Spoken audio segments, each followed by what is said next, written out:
Olá, esse é o Além do Peso, o podcast sobre obesidade da Rádio CBN. Eu sou o Dr. Luiz Fernando Correia, sou médico, comentarista de saúde aqui na rádio.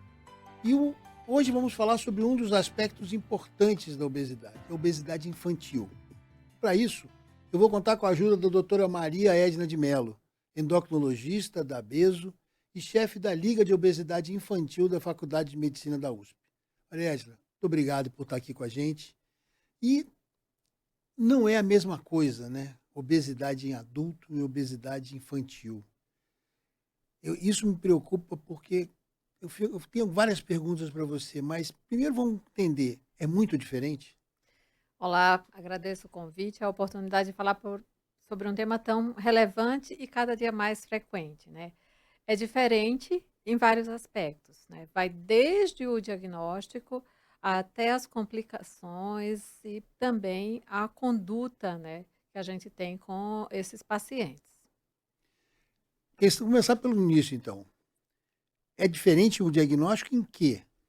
O diagnóstico de obesidade no adulto, ele é feito baseado no índice de massa corporal, né? Então, pega o peso, divide pela altura novamente, que é o peso pela altura ao quadrado, e aí você tem o cálculo do IMC, que 30 ou mais é diagnóstico de obesidade. Em criança e adolescente, se a gente usar só o IMC, a gente vai subestimar o grau de adiposidade. Então, nesse caso, a gente usa o IMC, mas a gente usa o IMC dentro de uma curva, que é específica para gênero e também para idade. Então, a gente tem softwares que fazem esse cálculo, ou então a gente imprime a curva e vê lá qual que é a idade da criança, qual que é o IMC, e a gente localiza qual que é o estado nutricional dessa criança. Então, é um diagnóstico que é um pouquinho mais complexo, mas que não pode ser utilizado só o IMC, porque a gente vai errar. E vai errar subestimando, vai errar deixando de fazer diagnóstico. E usar o peso ou o IMC em criança e adolescente, ele não é viável não só para o diagnóstico, mas também para o segmento. Então, é sempre importante, tanto para o diagnóstico quanto para o segmento, fazer o uso da curva de IMC, porque aí a gente vê como que é a variação, porque a criança, ela cresce. Então, se ela ganha 1 quilo, mas ela cresce 2 centímetros, ela emagreceu. Então, por isso que é tão importante. Então, nada de ficar olhando só o peso para ver a evolução e nada de usar só o IMC para fazer o diagnóstico. Então, essa curva também me parece importante porque, além de a criança, obviamente, crescendo durante o tempo, esse crescimento não é uma coisa, por assim, linear, né? Tem aqueles momentos em que a criança cresce mais. Isso afeta diretamente o aparecimento da obesidade, ou principalmente que as pessoas não prestem atenção nisso. Ah, porque está na hora que cresceu muito, né? Tirão, aquela coisa que se falava, isso atrapalha? Atrapalha essa perspectiva de que quando a criança crescer, ela vai normalizar o peso, porque hoje a gente sabe que não existe mais. Isso existia na época que a gente não tinha um acesso tão grande a alimentos hiperpalatáveis como os alimentos ultraprocessados. Então, antes a gente tinha o diagnóstico de obesidade muito mais na adolescência, mas hoje a gente já sabe que quando a criança ela tem obesidade ali pelos 4, 6 anos de vida, o risco dela ter obesidade na adolescência é muito mais alto e, consequentemente, isso se perpetua na vida adulta, né? E quanto mais precoce e mais grave a obesidade nessa faixa etária, pior vai ser a expectativa de vida e piores vão ser também as complicações relacionadas. Então, a gente vai viver menos e a gente vai ter mais complicações. E isso impacta também a qualidade de vida, né? Eu tenho a sensação, às vezes, que a sociedade como um todo não gosta da ideia de que existe criança obesa. Isso é uma verdade? E acho que principalmente a gente na sociedade, não só nas pessoas que não são da área da saúde, mas inclusive da área da saúde, a gente tem obesidade é uma doença que é muito complexa. E quando tudo é muito complexo, então a tendência do ser humano é simplificar para tirar da mente, porque é difícil de lidar com as situações, e a obesidade realmente é uma doença que é muito desafiadora. E a tendência que a sociedade tem, né, é de simplificar e, assim, o problema não é que as pessoas acham que sabem tudo sobre a obesidade, desde que a causa e como resolver. O problema é que elas têm certeza. E com isso, né, essa certeza, ela é muito baseada em ideias simplistas, como ó, é só a mãe que está fazendo isso, é só o pai, e a culpa é da família. E aí ignora todo o ambiente, né, toda a política que é desenvolvida e que determina o nosso sistema alimentar. Né? Então, a obesidade, ela é uma doença que as pessoas não querem ter, não querem que as outras tenham, mas na hora de se tomar decisões para mudar essa realidade, por elas serem muito complexas, ninguém põe a mão. Você está falando das consequências, quando a gente fala de obesidade, a gente pensa nas consequências a médio e longo prazo, principalmente, né? Muitas vezes. Nós estamos falando de doença cardiovascular, falando em câncer, falando em outros problemas, em 200 problemas diferentes. E ainda mais quando você está falando de criança. Está muito longe, entre aspas, né, da vida deles. E me preocupa muito o impacto na infância e na adolescência, né? Esse impacto, ele é muito, na minha opinião, ele às vezes é mais sutil, mas é muito violento. Ele só é sutil porque a criança, talvez ela seja mais, ela não consegue se expressar, ela não consegue expor aquilo que ela sente, né? Mas o bullying com o corpo, ele é muito mais frequente entre crianças e adolescentes do que aqueles que são relacionados a questões de gênero, de etnia. Então, você acaba tendo muito ainda um foco. Hoje, o único, digamos assim, o único preconceito que é aceitável, entre aspas, é o relacionado à obesidade, né? E quando isso acontece com adulto é uma coisa, mas quando acontece com criança, aquilo é uma assinatura, né? Que é uma marca que vai acompanhar a vida inteira. E o aspecto de saúde mental, com certeza, é o mais danoso nesse período, nessa faixa etária, né? Então, as crianças e os adolescentes, eles sofrem muito mais que os adultos, né? Até porque eles não têm a capacidade de fazer uma ponderação, né? Com relação às críticas e a responsabilização também pela doença que eles têm, né? Então, nessa idade, a gente já vai ter aumento de colesterol, já pode ter aumento de pressão, pode ter doença articular, pode ter até mesmo deformidade de membros inferiores, limitação dependendo do grau de obesidade. Mas a gente vai ter antecipação de diabetes também, a gente vai ter maior risco de câncer. Então, aquele coração que bombeia sangue para o corpo todo, se é um corpo muito grande, se ele começa a trabalhar muito mais nos primeiros anos de vida, né, desde os primeiros anos de vida, então, no adulto jovem ou no adulto lá para os 40, 50 anos, esse coração ele vai ter trabalhado muito mais. Então, isso tem um custo também. Então, a gente tem todas as doenças que são relacionadas, que são associadas à obesidade na vida adulta, se antecipando. Então, a gente vai ter uma diminuição da expectativa de vida com um comprometimento grave da qualidade de vida. Teve um estudo apresentado no Congresso Europeu de 2024 que mostrava que uma criança com cerca de 4, 6 anos, que tinha uma obesidade grave, a expectativa de vida era de 39 anos. Né? Então, quando a gente vê a expectativa de vida da população hoje, lá pelos seus 60, 70 anos, então, quando você olha o impacto que isso tem, é realmente muito impressionante, né? E não é só a redução da expectativa, é o impacto também na qualidade de vida. É, uma coisa que eu lembro e penso muito sobre quando penso em criança e principalmente adolescente, é o quanto essas pessoas, as pessoinhas, vamos dizer assim, sofrem em silêncio. Você vê isso no consultório, no dia a dia, porque a sensação que eu tenho é que um adolescente que sofre bullying, ele habitualmente ele se esconde, ele se retrai. E isso dificulta, inclusive, como é que a gente vai acolher? A gente fala muito disso, temos que acolher o paciente. Como é que você vai acolher um paciente que está dentro de uma casca, fechado? É.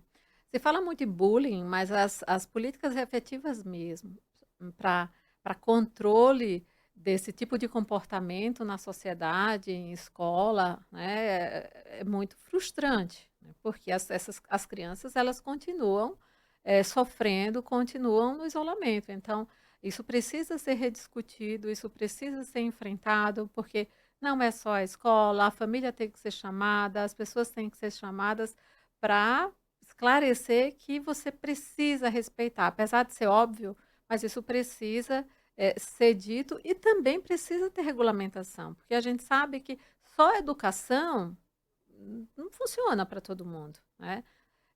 Se a gente olhar a política para cinto de segurança, todo mundo só começou a usar cinto de segurança depois que a multa ficou pesada, porque antes o pessoal ignorava. Beber e dirigir foi sempre um clássico, né? Só foi levado a sério quando a multa chegou e quando chegou muito pesada. E hoje a gente vê que isso aumenta, né, volta a aumentar, por quê? Porque não tem fiscalização. Então, se não está doendo no bolso, as pessoas voltam a cometer. Lógico que não é todo mundo, mas é só para a gente ter essa noção de que educar é muito importante, mas a gente precisa ter regulamentação. E com relação ao bullying, a gente não tem. É muito legal quando a gente atende as crianças e a gente conversa com a família, porque por que que as crianças têm obesidade infantil, né? E quando são muito pequenas, a obesidade já é muito grave. Geralmente, nesses casos, a carga genética ela é muito maior. Então, são crianças que às vezes já têm uma hiperfagia, ou seja, têm uma fome exagerada já desde que nasce. Então, é uma mãe que fala, doutora, secava os dois peitos quando mamava e continuava chorando. Então, é uma fome que já nasceu, às vezes, com aquela criança. Então, é uma característica que ela tem. E isso daí, quando a gente faz o diagnóstico de hiperfagia, já identifica aquela característica da criança, a gente vai entender que não adianta falar para ela que ela não pode repetir o prato, porque ela sabe que não pode, mas ela sabe também que a fome dela é muito maior do que esse saber, e ela vai acabar comendo. Então, ter levar essa percepção para as famílias é extremamente importante, por quê? Porque essa fome ela precisa ser respeitada, assim como a criança. E quando a família entende e aceita, porque é preciso aceitar que a minha fome é diferente da sua, apesar de ser óbvio. Mas tem muita gente que tem essa dificuldade e que delega à criança a responsabilidade de não comer o bolo, né? E que ela tem que comer só a maçã.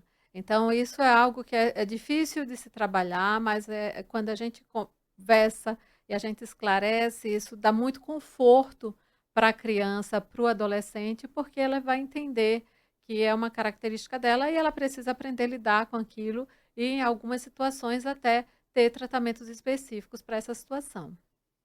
Do ponto de vista prático, imagino que nesse momento pais e mães estão nos ouvindo e podem estar pensando, como é que eu vou levantar esse assunto com meu filho? Eu estou olhando para o meu filho, fico imaginando, ou às vezes até tenho certeza, alguém já falou, mas como é que eu vou levantar esse assunto? É porque é ruim para todo mundo, né? Vai ser difícil para a família que vai ficar com... Mãe e pai já se sentem culpados por natureza, né? Imagina essa hora e fala assim, onde é que eu errei e como é que eu conserto? Já começa por aí. E como é que eu chego com a criança, como é que eu levo essa criança ou esse adolescente para ser tratado?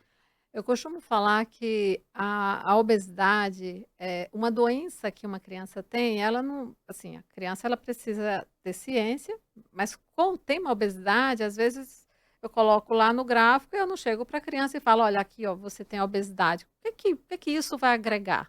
Não, geralmente com as crianças eu identifico mais qual que é a dificuldade dela, qual que é o comportamento alimentar, qual que é, onde que está sendo difícil para ela evoluir para uma alimentação melhor. E a gente sabe que a gente come o que tem, não o que a gente quer, não o que a gente pensa que é bom, não o que a gente sabe que é bom. Então, assim, para o pai e para a mãe, o que é importante? É importante deixar disponível em casa aqueles alimentos que as crianças precisam comerem. Porque se tiver a bolacha, o salgadinho e as frutas elas vão apodrecer, porque a nossa tendência natural é de comer aquilo que é mais gostoso, o que é mais palatável, e geralmente se engorda mais. Então, se tiver os dois, não vai dar certo. Então, a gente pode ter dois, mas a gente vai ter duas frutas. Tem a maçã e a pera, né, a banana e a maçã. Então, se a gente quer realmente fazer alguma coisa, e se a gente pode também, porque a gente está falando de custo de fruta, mas 1 quilo de banana está custando R$ 17. Então, isso é até um comentário abusivo para a população de baixa renda hoje, falar que enche a sua fruteira de frutas, né? Isso tudo é fruto de políticas que vêm sendo tomadas ao longo das últimas décadas. Então, assim, para os pais, assim, não necessariamente precisa se falar, mas a melhor forma de se abordar e de se melhorar é melhorar a alimentação da casa. E aí eu falo assim, tem a dieta do saco. Pega tudo que não presta, põe dentro do saco e dá para quem não gosta. Ou então dá outro rumo. Por quê? Porque a gente não vai negociar, tá? A gente que é gestor da casa, gestora da casa, a gente tem que deixar a casa propícia, né, para uma alimentação mais saudável. E como é que ela fica propícia para uma alimentação mais saudável?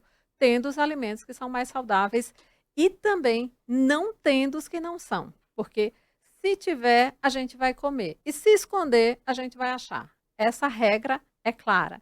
Então não adianta esconder, porque a gente vai instintivamente, a gente nem pensa, a gente só acha. E isso é muito engraçado que quando a gente vai conversar sobre isso, todo mundo já passou por essa experiência em casa. Então, assim, se a criança não precisa, e a gente não está falando de que não pode comer nunca, mas se salgadinho, bolachinhas, algumas coisas, um monte de bebida açucarada, se tiver em casa, a gente vai consumir. Então, isso faz parte da nossa alimentação? Isso é essencial para a gente? Não, então não precisa ter na rotina. Se não precisa ter na rotina, não deve ter em casa, deixa para exceção. Aí vem a pergunta.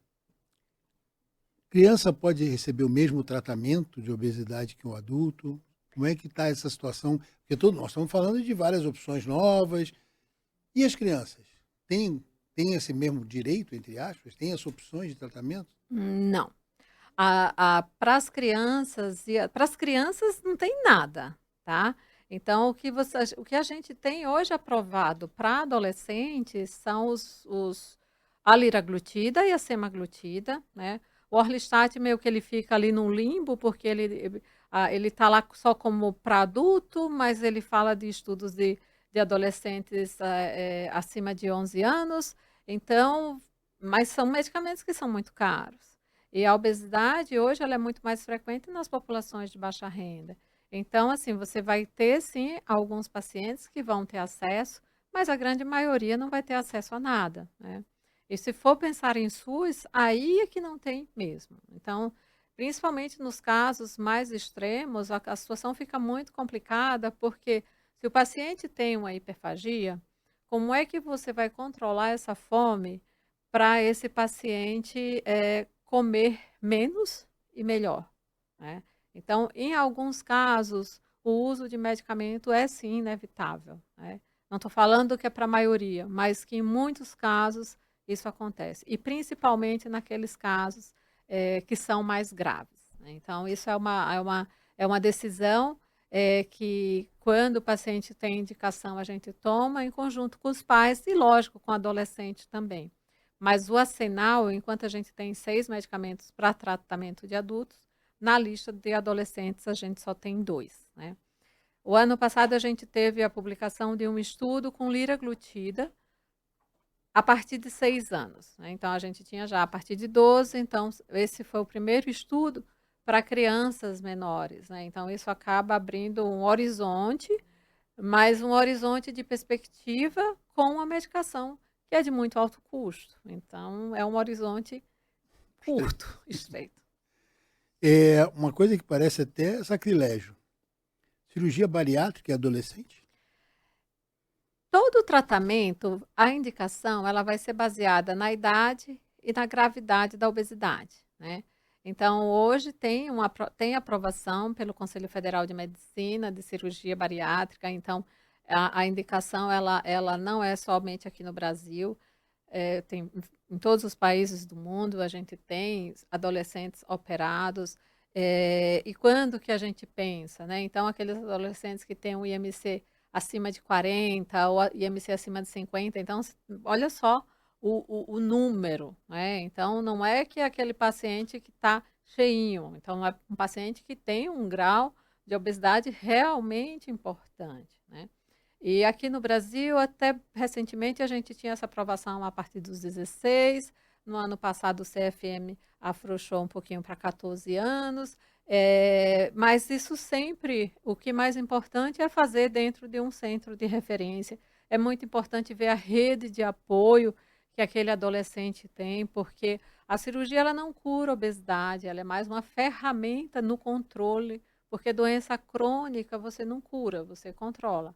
Então, é importante porque essa rede de apoio, porque depois ele vai precisar de uma suplementação vitamínica e não é só um comprimido, né?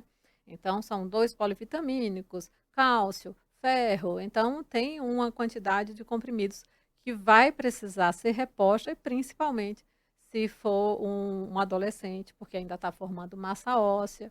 Então, mas em muitos casos, o que a gente vê é que tanto a cirurgia como os outros tratamentos, quando o paciente responde bem, eles mudam de vida, eles mudam de cara e eles olham para a gente. Então, geralmente, paciente grave com obesidade, quando ele vem, ele não olha para a gente, ele vem com medo.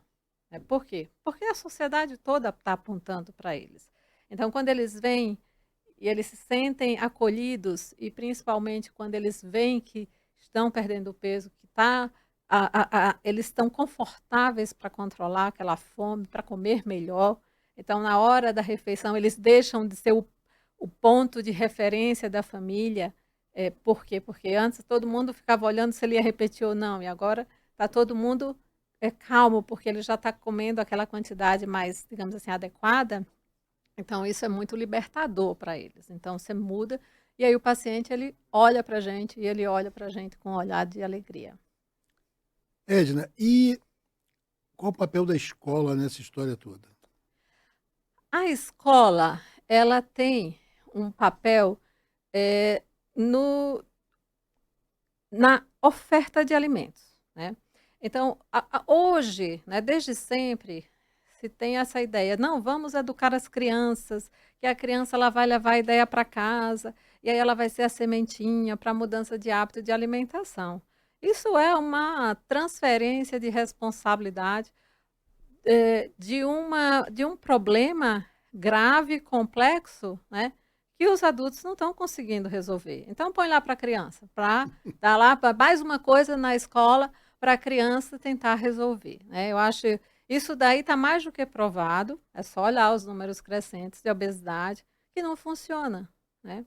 Então, na escola, o que precisa ter? Precisa ter regulamentação. Então, na escola não pode ter alimento ultraprocessado, não pode ter fritura, não pode ter esses alimentos que são hiperpalatáveis, porque se a gente que é adulto, que consegue racionalizar e ponderar escolhas de alimentos, a gente escolhe errado muitas vezes, por que as crianças vão ter que escolher sempre certo, né? Então, na escola, precisa ter aquilo que as crianças precisam consumir. Então, a regulamentação da alimentação escolar ela é extremamente importante.